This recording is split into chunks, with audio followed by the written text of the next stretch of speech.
Les éditions Tellem présentent un enregistrement intégral de Culture écologique de Pierre Charbonnier, lu par Jean-Marc Galéra. De quoi parle-t-on lorsqu'on parle d'écologie ? Il faut se rendre à l'évidence, il se passe quelque chose de nouveau sous le soleil. Les majestueux processus physiques et chimiques qui organisent le système Terre, la trajectoire évolutive du vivant, la composition des sols et des eaux, tout cela porte désormais la marque des activités humaines. Des indications scientifiques, collectées par une myriade de dispositifs d'observation et de mesure répartis autour de la Terre, nous permettent d'appréhender l'ampleur du bouleversement en cours. S'il fallait caractériser en quelques mots simples et efficaces le temps présent, quel serait-il ? Parmi plusieurs possibilités, l'idée de crise écologique paraît s'imposer. Elle capture en effet une transformation aussi brutale que généralisée des conditions matérielles et sociales dans lesquelles nous vivons. Elle permet de séparer un avant et un après, d'identifier un ensemble de symptômes qui définissent le présent. Elle exprime à la fois un constat et un jugement. Parler de crise écologique implique nécessairement qu'il faut y remédier, que l'action aussi bien que la pensée doivent être convoquées. On détermine habituellement les périodes historiques par des événements de rupture comme des guerres, des révolutions, des modifications brutales dans les rapports de pouvoir. Or, en définissant le présent par une crise systémique et durable des relations avec le milieu naturel, on utilise un marqueur tout à fait nouveau. Il ne renvoie pas seulement à ce que les humains se font les uns aux autres, mais aussi à ce qu'ils font au monde et à ce que le monde leur fait en retour. On assiste ainsi à une collision entre les affaires humaines, ce dont traitent l'histoire, l'économie et la sociologie, et l'échelle beaucoup plus vaste du socle planétaire sur lequel tout cela se déploie. Désormais, avec la crise écologique, nous, humains, ne sommes plus les uniques acteurs de l'histoire. Les conséquences de l'effort productif global, longtemps resté inaperçues, si ce n'est négligées, menacent nos vies et nos organisations sociales.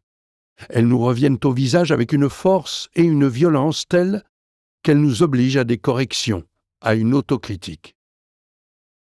Cette crise, bien sûr, n'a pas seulement une signification globale et abstraite. Des villages bien réels sont emportés par des crues ou des ouragans. Des communautés bien réelles sont intoxiquées par des techniques agricoles ou industrielles. Des personnes et des familles bien réelles sont touchées par l'instabilité du prix des ressources de base. Tous ces événements ont des effets sur la façon dont les humains envisagent leur rapport au pouvoir, à l'avenir, à eux-mêmes. Un monde de plus en plus carboné, les chiffres. En 2019, le monde émet 36,4 milliards de tonnes de dioxyde de carbone, CO2, dans l'atmosphère, soit 4 fois plus qu'en 1960 et 1000 fois plus qu'en 1800. L'Asie, qui ne représentait que 16% du total en 1960, en émet aujourd'hui près de la moitié. Les émissions mondiales de dioxyde de carbone CO2 en 2019, 36 milliards de tonnes réparties comme suit. Asie, 17,5 milliards de tonnes de CO2 émises en 2019, dont la Chine, 10,2 milliards de tonnes. L'Amérique du Nord, 6,3 milliards de tonnes, dont les États-Unis, 5,1 milliards. L'Europe, 5,6 milliards de tonnes. Moyen-Orient, 2,5 milliards de tonnes. L'Afrique, 1,5 milliard de tonnes. L'Amérique du Sud et l'Amérique centrale, 1,1 milliard de tonnes. L'Océanie, 0,4 milliard de tonnes. Et le transport international aérien et maritime, 1,1 milliard de tonnes. En ce début du XXIe siècle, il est devenu quasiment impossible de parler des choses naturelles de manière simplement descriptive. Un regard éduqué perçoit l'absence de certaines espèces animales, les effets de la sécheresse sur une forêt ou des cultures agricoles, le recul des glaciers. Les mutations de la planète sont mises en mots et en images par la culture, les arts, les médias. Il y a là un paradoxe. car l'idée de nature, telle qu'elle nous est léguée par le langage et l'histoire, s'attache plutôt à un ordre régulier et fixe, à la répétition invariable des mêmes causes et des mêmes effets. La Terre tourne autour du Soleil, les pommiers font des pommes, les renards chassent les poules, le Gulf Stream apporte de l'eau chaude dans l'Atlantique Nord-Est. Or, dans les interstices de ces grandes régularités, apparaissent des nouveautés. Des cours d'eau disparaissent. Des plantes génétiquement modifiées se défendent contre leurs prédateurs. Des ours polaires vont chercher refuge hors de leur banquise. L'activité cyclonique est exacerbée. Il ne faut pas en déduire que la nature n'est plus ce qu'elle était, mais plutôt que, sous notre influence grandissante, les arrangements infiniment complexes entre le vivant et son milieu ont dévié d'une trajectoire que l'on croyait inaltérable. Le phénomène massif et structurel qui explique la sortie de la civilisation humaine du Safe Operating Space écologique est l'avancée d'un front d'exploitation agricole et industrielle qui cause la perte du sauvage, l'épuisement de certaines ressources et l'élévation des températures moyennes de la planète. Le changement de composition de l'atmosphère induit par l'activité humaine augmente l'effet de serre. Une quantité d'énergie solaire de plus en plus grande reste piégée à la surface de la Terre en raison d'émissions de gaz que la matière vivante et minérale ne parvient plus à fixer.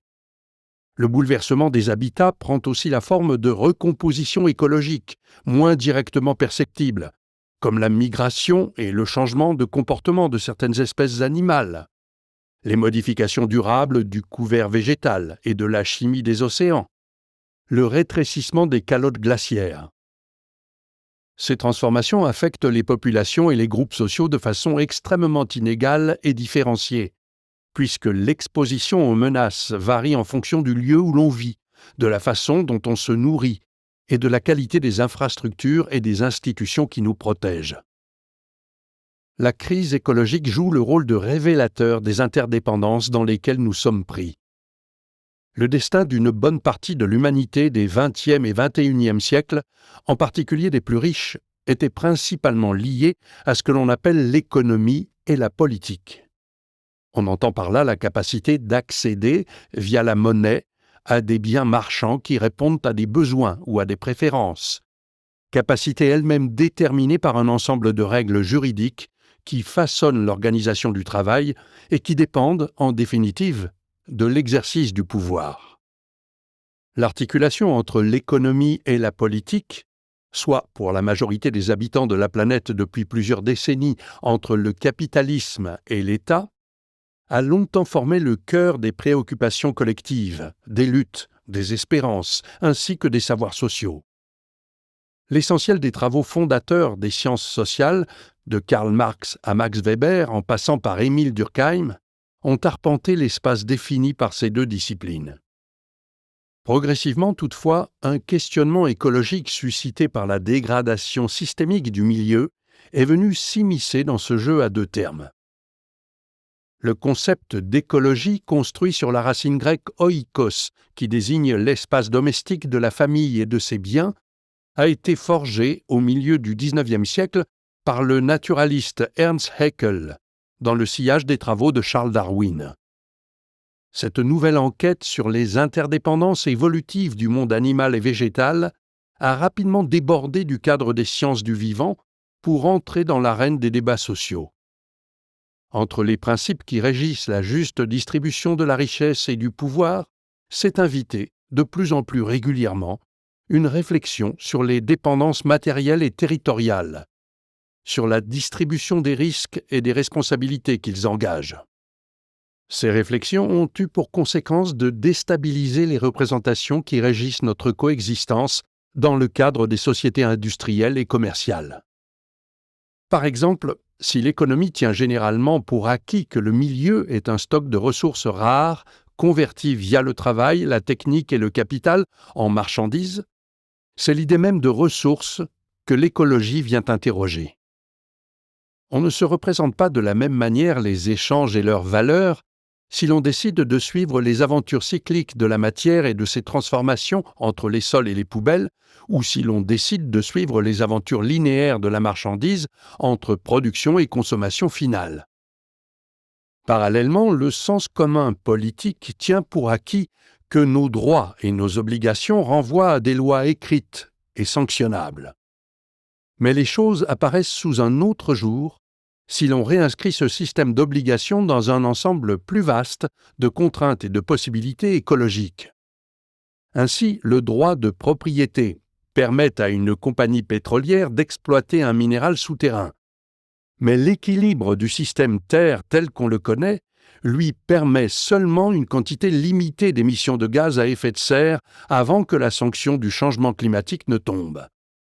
Dans les deux cas, on voit que le système de référence économique et politique dominant est déstabilisé par la perspective écologique.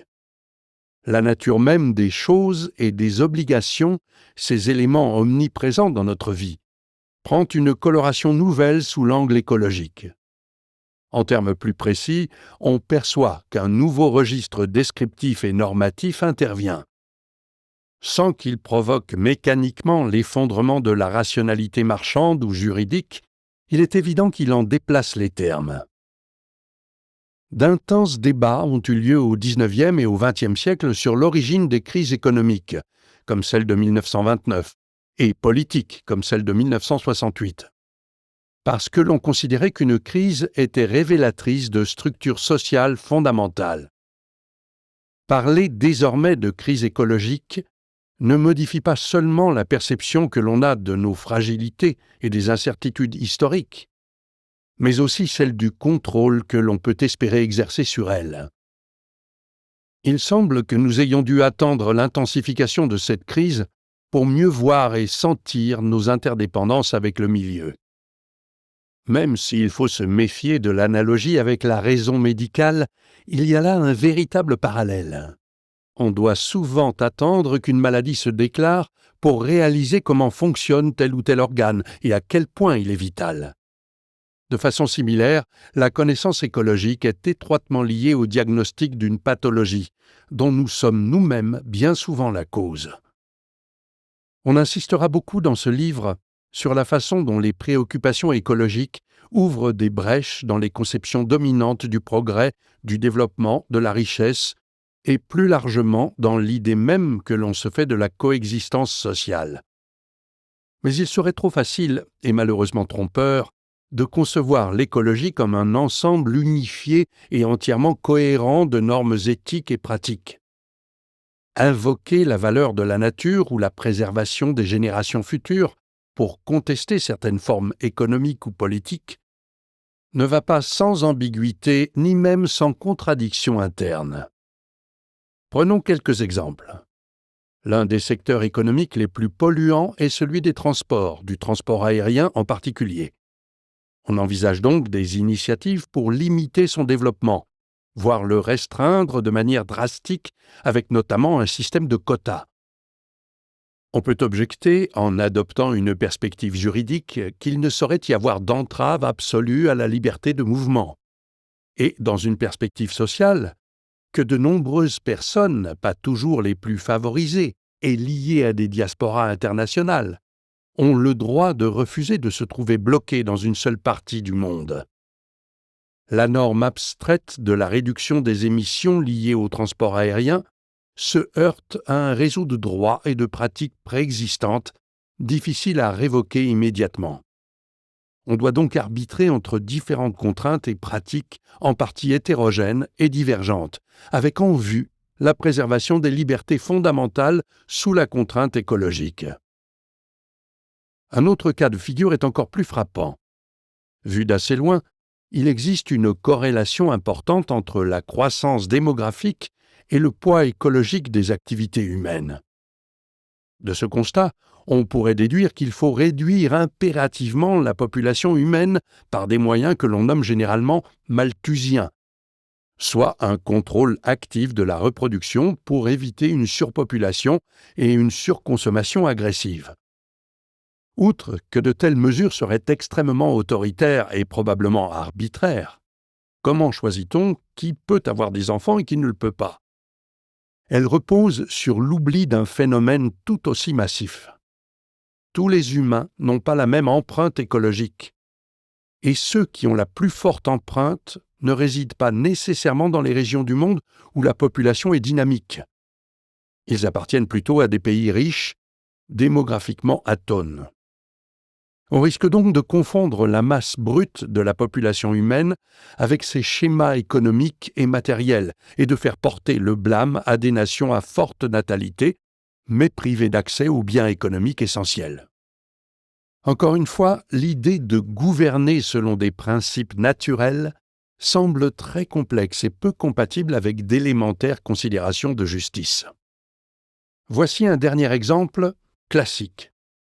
La création de parcs naturels destinés à laisser la vie sauvage se déployer librement est souvent conçue comme un outil clé de la protection environnementale. Elle a toutefois deux corrélats beaucoup plus discutables. D'une part, l'existence de réserves de nature authentiques alimente la bonne conscience des sociétés urbaines, qui croient s'acquitter ainsi de leurs responsabilités écologiques sans modifier en profondeur leurs activités économiques. D'autre part, et plus grave encore, la mise en place de ces parcs passe souvent, notamment dans les régions du monde autrefois sous tutelle coloniale, par l'éviction plus ou moins brutale de populations indigènes accusées de perturber les équilibres naturels, alors qu'elles en font partie depuis des générations. Faire de la place à la nature ne va pas de soi. Et cette fois encore, des arbitrages entre intérêts divergents s'imposent. Ces trois exemples, sujets à controverse, ont en commun de révéler la difficulté à représenter les intérêts de la nature dans la vie politique. La stabilité du climat, les dynamiques de la biodiversité ou encore la valeur de la vie, tout cela peut être invoqué pour réarranger les relations socio-économiques. Mais la référence à un ordre naturel est une ressource politique extrêmement problématique. Dans le passé, un certain nombre d'arguments scientifiques ont étayé l'idée d'une inégalité raciale entre humains, qui légitimait une hiérarchie sociale extrêmement violente, en particulier dans un contexte colonial. On a aussi pu attribuer à la cellule familiale hétérosexuelle et patriarcale un caractère de naturalité biologique, elle aussi difficile à dissocier des formes de domination conventionnelles que l'on ne trouve pas dans toutes les sociétés humaines. Le comportement naturellement compétitif des humains a également été invoqué pour justifier l'organisation marchande de la société et critiquer les effets pervers de l'assistance. En résumé, nos représentations sociales sont déjà saturées de références normatives à la nature, aux choses telles qu'elles sont et devraient être, et cela ne va pas toujours dans le sens de la justice. Or, une partie des intuitions fondamentales de la pensée écologique relève de cette logique que l'on pourrait qualifier de naturaliste. Pourtant, il est possible d'entendre autrement la référence à l'écologie. On peut simplement affirmer que le réseau d'interactions et d'obligations qui structure la vie sociale doit être redéfini pour intégrer un meilleur usage de la terre plus juste, plus durable, mieux informé. Autrement dit, la référence à la nature n'impose pas nécessairement un carcan à l'action et à l'imagination, comme le craignent souvent les plus réticents à l'écologie politique. Elle permet d'interroger à nouveau le sens de nos orientations collectives. D'ailleurs, la pluralité des langages dans lesquels s'exprime la préoccupation environnementale en témoigne. Prenons quelques exemples. La crise écologique peut être formulée comme un enjeu essentiellement scientifique, comme un sentiment moral lié à l'atteinte esthétique au paysage, comme un épuisement des idéaux de la modernité technique, comme une rupture du contrat qui liait l'humanité à son créateur divin, comme un défi technologique ou diplomatique, comme un enjeu de sécurité globale, comme une apocalypse sécularisée, ou même comme une menace existentielle, pour reprendre les mots de la jeune militante écologiste Greta Thunberg. On pourrait allonger sans fin l'inventaire des registres dans lesquels s'exprime cette crise. Inventaire qui recouvre au fond l'ensemble des secteurs de l'imagination et des pratiques humaines. Il existe des alliances et des rivalités entre certaines de ces formulations, et il semble illusoire que l'on trouve un jour une synthèse parfaite entre elles. Mais cela prouve qu'aujourd'hui l'enjeu écologique participe de la façon dont les différents collectifs envisagent l'histoire et leurs responsabilités dans les transformations à venir. Culture écologique se fixe pour objectif de porter à la connaissance du plus grand nombre les débats qui organisent aujourd'hui la question écologique. Ces débats ne convoquent pas seulement l'anthropologie, la sociologie, l'histoire, la géographie et l'économie, mais aussi des domaines moins formalisés du savoir, comme la philosophie.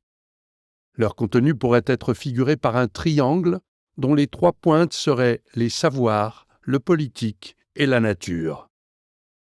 On tentera donc d'articuler en permanence 1. La construction des connaissances qui prennent pour objet le milieu naturel lui-même et les systèmes d'attitudes humains qui trouvent leur place en son sein. 2. Les formes de pouvoir, de domination et de contestation qui s'établissent en lien avec la prise en charge collective des territoires et des ressources. Et bien sûr, 3. Les caractéristiques physiques et biologiques de la Terre qui influencent et sont influencées par les idées et les pratiques humaines. Durant cette traversée, il sera essentiel de toujours garder à l'esprit le caractère dynamique et conflictuel des sciences et des institutions politiques, des rapports sociaux à la nature en général. À travers l'histoire, les choix techniques, les conceptions du progrès et les manières de dire le vrai et de gouverner le monde ont fait l'objet de confrontations sociales extrêmement intenses qui se sont confondues en partie avec les grandes luttes pour la justice, l'égalité et la démocratie. On le verra, un point de convergence entre la science et la politique est leur prétention à l'autorité. La première entend parler au nom de la nature, la seconde entend gouverner au nom du peuple. Dans les 2 cas, il s'agit de trouver de la légitimité dans cette fonction de représentation vis-à-vis d'autres autorités possibles, celles de la religion, de la tradition ou de la pure force. Or, dans la plupart des systèmes culturels et politiques, il existe une passerelle entre ce que l'on sait du monde et la façon dont on envisage les rapports sociaux, entre la représentation des choses et l'organisation des personnes. Les représentants du savoir sont investis d'une autorité sociale et réciproquement le pouvoir revendique un certain rapport au vrai. Ce que l'on appelle en général l'écologie politique est la forme que prend cette passerelle dans les sociétés contemporaines lorsque la perspective de bouleversement et de catastrophe nous contraint à la redéfinir. En suivant une logique d'approfondissement, on commencera par exposer, chapitre 1, les grandes caractéristiques de l'évolution humaine et sociale, qui a sans cesse modelé le milieu et a été modelé par lui. L'histoire de la nature et celle de notre espèce se confondent en partie, et l'on peut donc rapporter les formes élémentaires de la subsistance, de l'habitation et de la coopération à une dynamique écologique. Puis on explorera la très grande variété d'institutions, de rapports de pouvoir et de représentations symboliques qu'engendrent les premières transformations de l'environnement. Chapitre 2. Il faudra alors décrire les principaux événements historiques qui ont rendu possible l'émergence des rapports à la nature tels que nous les connaissons aujourd'hui, dominés par les technosciences, l'imaginaire du progrès et l'idéal d'exploitation. Chapitre 3. Ensuite, on s'installera dans l'histoire des 2 derniers siècles pour examiner comment ces rapports à la nature ont été contestés, disputés, sans cesse remis en jeu par différentes formes de critiques. Ces critiques ont pris pour cible non seulement un mode de production, généralement nommé capitalisme, chapitre 4, mais aussi un système de représentation et de valeurs qui tourne autour de l'idée de progrès, chapitre 5. Et elles ont graduellement abouti à la mise en place de dispositifs de protection de l'environnement. Chapitre 8.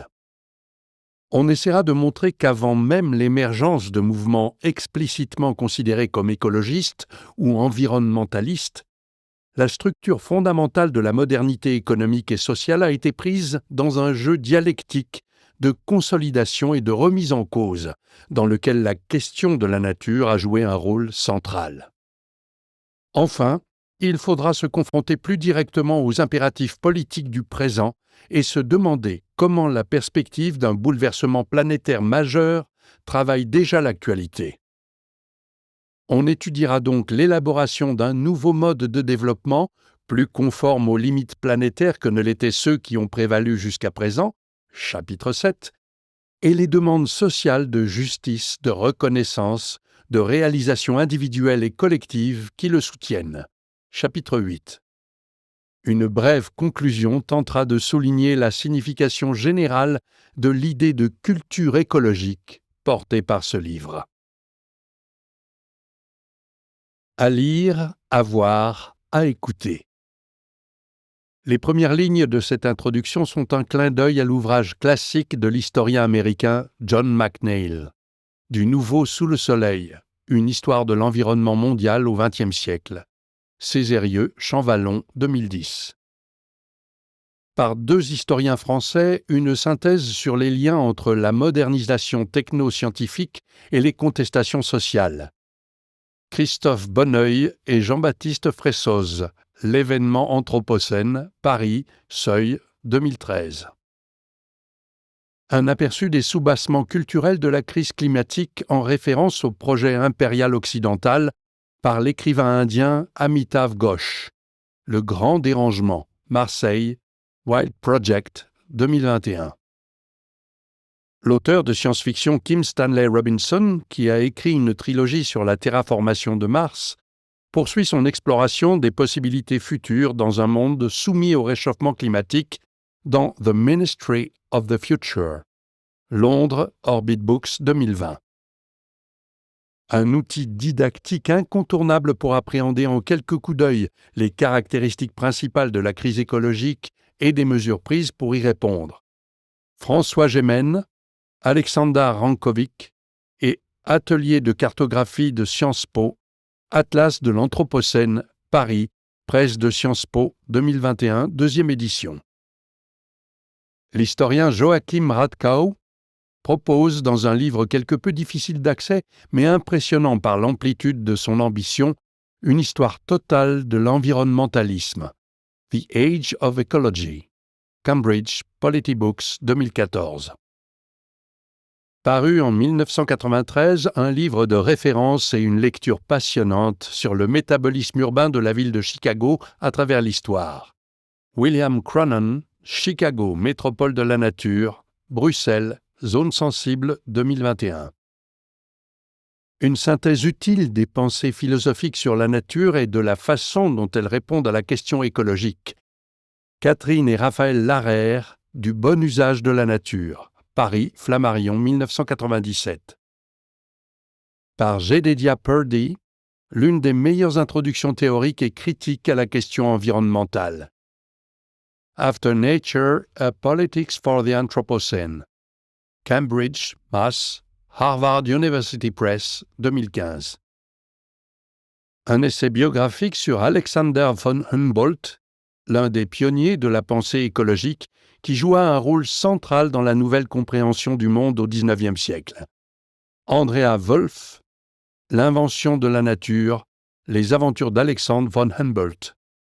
Paris, les éditions Noir sur Blanc, 2017. Pour comprendre la notion de Safe Operating Space, évoquée dans cette introduction, et de Planetary Boundaries, cette vidéo pédagogique de la King's University au Canada. www.youtube.com/watch V = Z majuscule, I majuscule, X majuscule, X minuscule, F minuscule, L majuscule, Q majuscule, U minuscule, H minuscule, S minuscule, E majuscule, esperluette, A minuscule, B minuscule, channel minuscule, égale, the avec un T majuscule, king avec un K majuscule, %, 27, S minuscule, centre avec un C majuscule, for minuscule, visualization avec un V majuscule, in minuscule, science avec un S majuscule. Voir aussi le TED Talk de Johan Rockström sur le site de Stockholm Resilience Center, intitulé The Tipping Points of Climate Change and Where We Stand. Les sites du groupe intergouvernemental d'experts sur l'évolution du climat, GIEC, et de la plateforme intergouvernementale scientifique et politique sur la biodiversité et les services écosystémiques, IPBES, contiennent une vaste quantité de visualisations qui aident à saisir les mécanismes clés de l'enjeu climatique. Cette vidéo du Centre Ressources du Développement Durable, CERDD, présente la grande accélération et ses conséquences pour la planète. www.cerddd.org/actualité avec un A majuscule, /biodiversité avec un B majuscule, /rapport avec un R majuscule, -planète avec un P majuscule, -vivante avec un V majuscule, -les, conséquences, -de, -la, grande avec un G majuscule, accélération avec un A majuscule. Chapitre 1. La Terre, le vivant, la technique. La crise écologique actuelle a ceci de saisissant qu'elle nous contraint à envisager notre condition dans le cadre d'une temporalité extrêmement longue. Les activités humaines, par l'accroissement de l'effet de serre qu'elles induisent, menacent d'instaurer un nouveau régime climatique à l'échelle de la planète. Autrement dit, de briser l'alternance des périodes de glaciation et d'adoucissement des températures qui prévaut depuis des centaines de milliers d'années. L'historien indien Dipesh Chakrabarty, parmi d'autres, souligne la rupture que cette perspective crée dans notre appréhension ordinaire de l'histoire. Quelques décennies d'industrialisation, 2 siècles tout au plus, infléchissent désormais une histoire que l'on pensait jusqu'alors indépendante de nous, étrangère. Le temps de la technique et du développement déborde sur celui de la Terre. L'invention de la machine à vapeur par un primate un peu particulier prend sens dans l'aventure d'une planète riche en eau liquide et en oxygène. Depuis une vingtaine d'années, le terme d'anthropocène permet de nommer cette collision entre l'histoire humaine et l'histoire planétaire. Même s'il soulève de nombreux débats en raison du caractère un peu abstrait et général de l'anthropos, qui est désigné comme responsable de ce processus, il rend évidente la nouvelle dimension de l'agir humain. Les géologues ont même proposé de nommer anthropocène la nouvelle époque dans laquelle nous serions entrés en nous arrogeant le pouvoir d'interférer dans la régulation physico-chimique de la planète. Autrefois un vivant parmi tant d'autres, un simple maillon dans l'immense chaîne des interdépendances écologiques, l'humain est devenu, par le biais de la technologie, un acteur clé du système Terre, capable d'en dévier la trajectoire. C'est pourquoi quelques éléments d'explication s'imposent sur l'apparition de notre espèce, sur les caractéristiques qui font de la Terre une planète vivante et sur ce que l'on appelle le métabolisme socio-écologique, c'est-à-dire les flux de matière et d'énergie qui transitent à travers nous et nos infrastructures techniques. L'humain, ingénieur écologique. L'émergence de la lignée de primates qui a donné Homo sapiens il y a 200 000 ans s'est jouée dans la vallée du Grand Rift, en Afrique de l'Est. Beaucoup plus tôt, il y a entre 10 et 5 millions d'années, les forces géologiques et climatiques ont brutalement modifié les paysages et le couvert végétal de cette partie du monde. Les mouvements tectoniques ont creusé une immense faille courant du nord de l'actuelle mer Rouge jusqu'aux grands lacs africains. Une région jusque-là couverte d'une forêt tropicale dense et humide et bordée de 2 grandes barrières montagneuses s'est trouvée coupée du flux de circulation atmosphérique humide polarisé sur l'océan Indien. Le climat est devenu plus sec, la végétation plus éparse et moins élevée, la canopée typique d'un tel milieu qui offrait refuge et nourriture aux espèces de primates alors existantes s'est désagrégée. Pris au piège de ce nouvel environnement transformé par les forces telluriques, les primates vivant dans cette zone ont été exposés à ce que la biologie de l'évolution appelle des pressions de sélection. L'habitat a changé de forme, il a présenté de nouvelles contraintes, dont la nécessité d'évoluer en terrain ouvert, plus exposé aux prédateurs. Dans ce contexte, et d'après les éléments collectés par la paléoanthropologie, de nouveaux embranchements sont apparus dans la famille des primates. Dans le buissonnement de ces divergences évolutives extrêmement complexes, des caractéristiques qui nous sont familières se sont singularisées. La bipédie en particulier, sur un plan morphologique, et son corrélat comportemental que sont les industries lithiques, c'est-à-dire les premières formes de fabrication d'outils.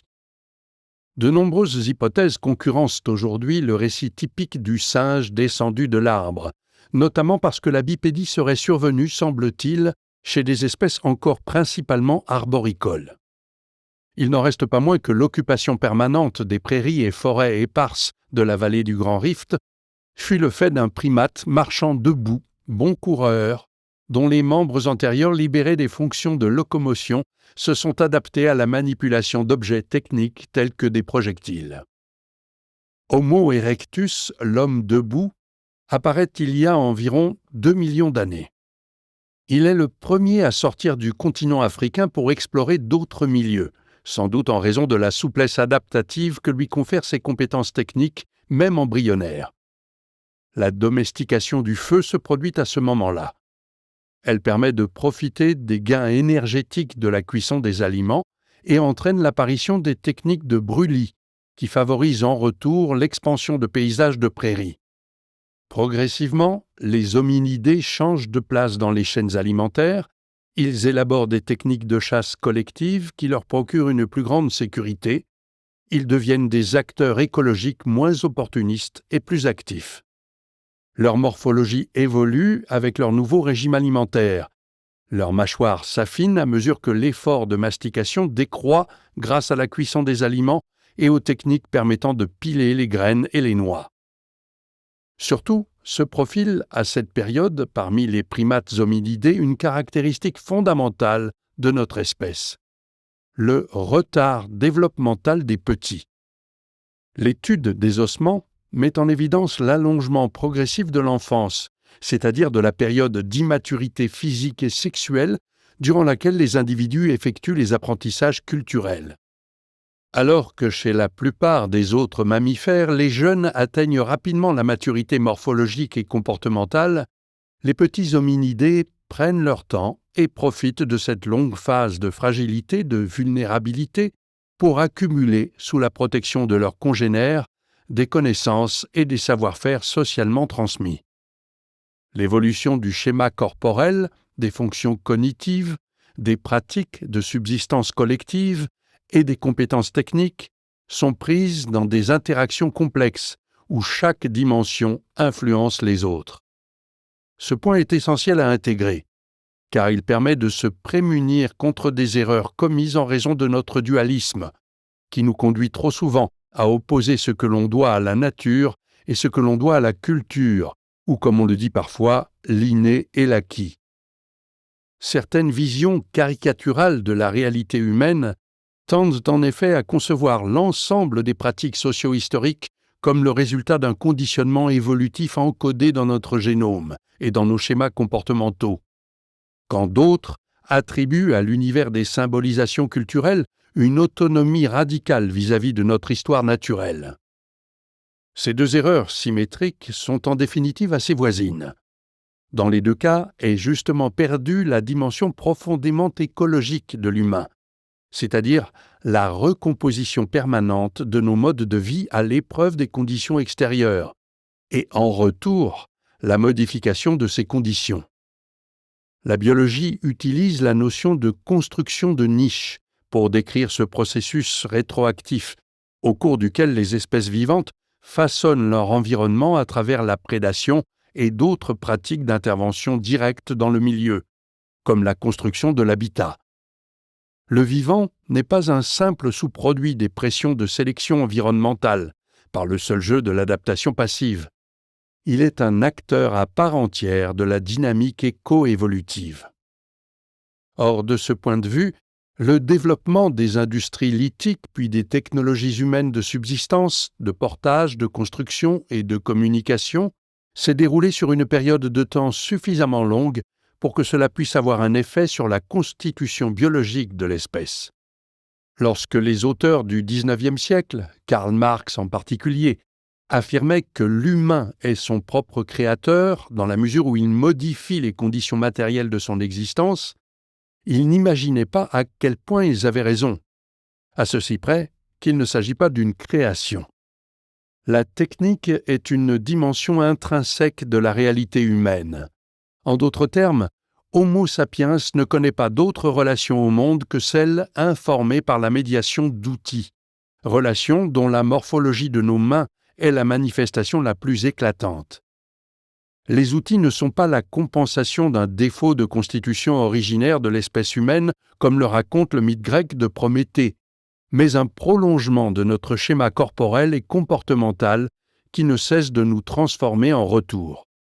L'existence des techniques du corps, pour reprendre l'expression de Marcel Mauss, c'est-à-dire des façons de marcher, de lancer, de courir, de porter, etc., qui ne sont pas prédéfinies par notre nature, démontre que la technique est interne à notre condition. De ce constat élémentaire, on peut tirer deux séries de conclusions. D'une part, l'humain est, comme les autres espèces animales, un ingénieur écologique qui participe à l'évolution des associations botaniques et zoologiques composant les milieux. Et l'on peut dire qu'il l'est de façon exacerbée.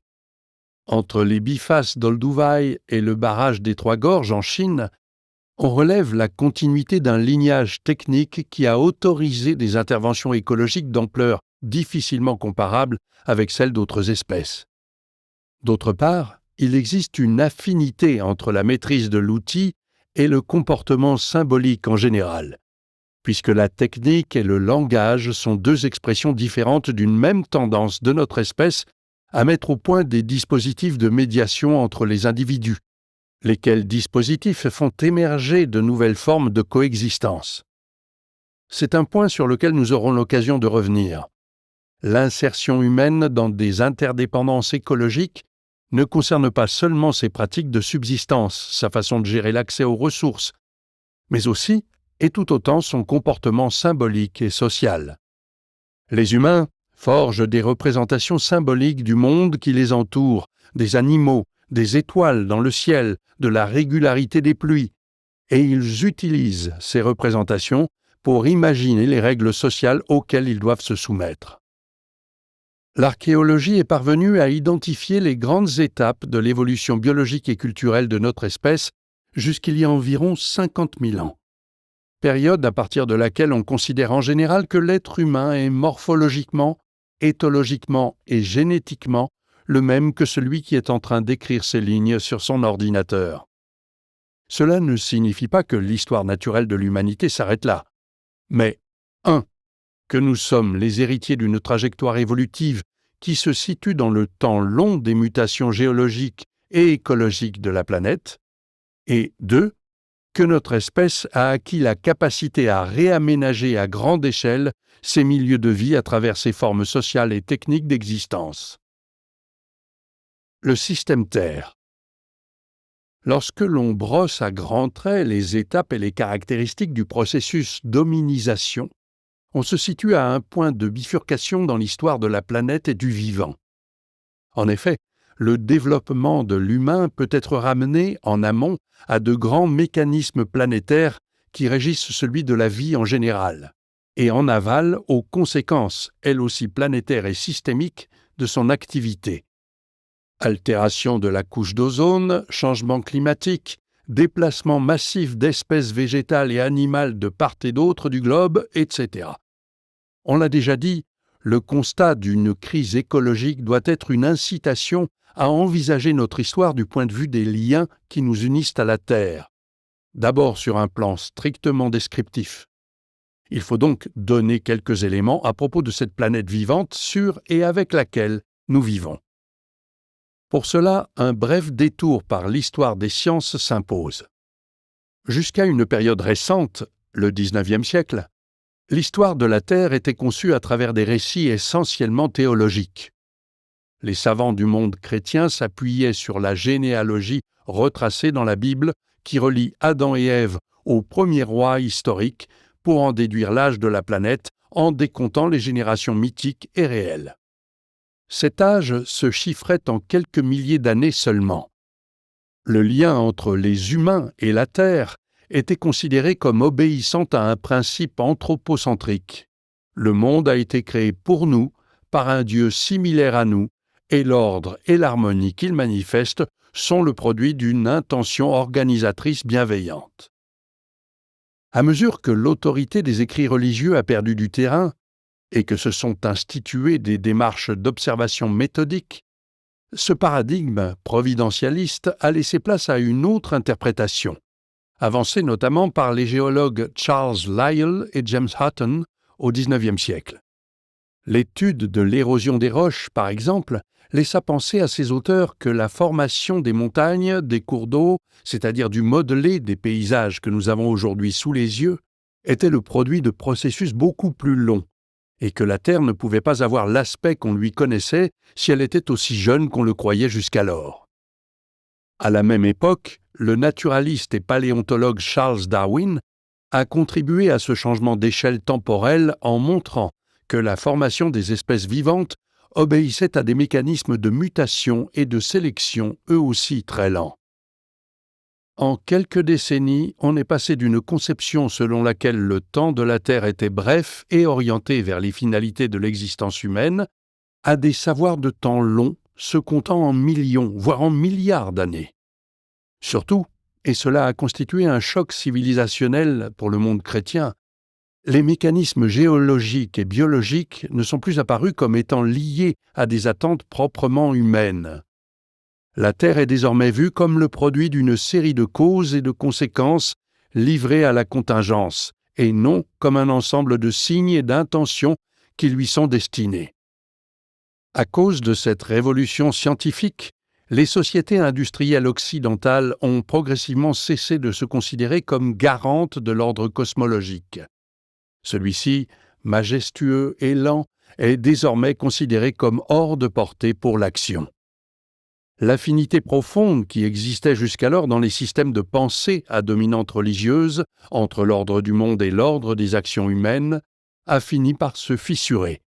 Et parions qu'il faudra encore beaucoup de temps pour que se reconstitue une conception sociale, morale et politique de la Terre. C'est à cette tâche, en un sens, que l'écologie politique s'attelle aujourd'hui, quoique sur des fondements scientifiques et normatifs entièrement différents de ceux qui prévalaient dans le passé. Au XXe siècle, la réorganisation des savoirs sur la planète a connu une accélération remarquable, liée à la création de vastes institutions de recherche nationales et internationales, surtout après la Seconde Guerre mondiale. La théorie de la tectonique des plaques est venue compléter le tableau des connaissances géologiques, et l'étude de l'enveloppe fluide de la Terre, la glaciologie et la climatologie en particulier, s'est développée. Plus tard encore, on a assisté à une tentative d'articulation généraliste de ces savoirs, avec la construction d'un programme de recherche sur le système Terre, notamment sous la houlette de l'International Geosphere-Biosphere Programme, IGBP, lancé en 1987. Aux côtés de la géologie, la chimie et les différentes sciences de l'évolution et des dynamiques écologiques ont contribué à dessiner une image de la Terre comme un vaste réseau d'interdépendances entre le mouvement du manteau rocheux, l'activité volcanique, la composition gazeuse de l'atmosphère, l'absorption des radiations solaires, les échanges entre l'océan, les calottes glaciaires, la biosphère et, évidemment, les activités humaines. Parler de système renvoie ici à l'idée que chaque partie ou composante de la dynamique planétaire supporte les conséquences des autres et induit sur elles des effets en retour. La répartition de la chaleur à la surface de la Terre est, par exemple, l'effet combiné de sa position par rapport au Soleil, de l'érosion des roches, des propriétés chimiques des gaz émis par le volcanisme et la biosphère, de l'albédo des calottes glaciaires, elles-mêmes entretenues par la circulation de l'énergie entre l'équateur et les pôles, et l'évolution des températures de surface, contraint à son tour le développement du vivant. La compréhension du cycle de composants chimiques clés tels que le carbone, l'oxygène et l'azote, à travers leurs différents points de circulation dans les sols, l'atmosphère, la matière organique et l'océan, a permis de voir les équilibres planétaires non plus comme un ordre immuable et répétitif, mais comme une série de transitions entre différentes phases au sein d'un état d'instabilité dynamique de la totalité. L'une des mutations les plus importantes de l'histoire de la planète vivante est ce que l'on appelle parfois la grande oxydation. Il y a environ 2,5 milliards d'années, les populations de cyanobactéries sont parvenues à fixer le carbone, libérant du dioxygène dans l'atmosphère par réaction chimique. L'activité de ces micro-organismes a provoqué l'accumulation de l'oxygène à la surface de la Terre, oxygène qui a ensuite permis le développement des formes de vie dites aérobies, végétales et animales, soit celles qui consomment les déchets du métabolisme des cyanobactéries. Le changement de composition chimique de l'atmosphère sous l'effet du vivant a bouleversé à son tour le régime climatique en refroidissant brutalement les températures et en couvrant la planète de glace. On parle de terre boule de neige, ce qui a redessiné en profondeur les paysages et la géologie. Entre le socle minéral, le climat et le vivant se déroule un jeu permanent de déstabilisation qui interdit de considérer les parties séparément du tout qu'elles contribuent à former. En langage plus technique, on qualifie de holiste une démarche scientifique consistant à envisager le tout, ici le système Terre, comme la résultante des relations entre différentes parties qui ne sont pas simplement juxtaposées. Le caractère holistique de l'évolution planétaire est ce qui rend sa trajectoire si difficilement prévisible et si vulnérable. En modifiant le fonctionnement d'un cycle chimique tel celui du carbone avec la combustion d'énergie fossile, on fait entrer le système dans une phase d'instabilité générale et irréversible. Certains chercheurs désignent cet espace d'interaction complexe entre le sol, le vivant, l'eau et l'air par le terme de zone critique. Pour l'appréhender, il suffit de considérer qu'une fine pellicule de surface et d'atmosphère de seulement quelques kilomètres d'épaisseur, couvrant l'intégralité de la surface terrestre, est le théâtre sur lequel se joue la dynamique éco-évolutive de la Terre, en la concevant non pas comme une entité astronomique baignant dans le cosmos, mais plutôt comme un système autorégulé. Pour résumer la zone critique, des interactions très complexes se jouent entre le sol, le vivant, l'eau et l'air dans la zone dite critique, de quelques kilomètres d'épaisseur, située à l'interface de l'atmosphère et de la croûte terrestre continentale. Cette zone critique est composée de la roche, de l'eau, du sol, des organismes et de l'air. On a vu plus haut que l'avènement des sciences de la Terre avait contribué à détacher le sens de la destinée humaine de son support matériel. Ce dernier étant alors devenu une simple réalité physique soumise aux lois de la nature et non... Nous espérons que vous avez apprécié cet aperçu. Pour continuer à écouter ce livre audio sur Google Play Livres, utilisez le lien dans la description de la vidéo.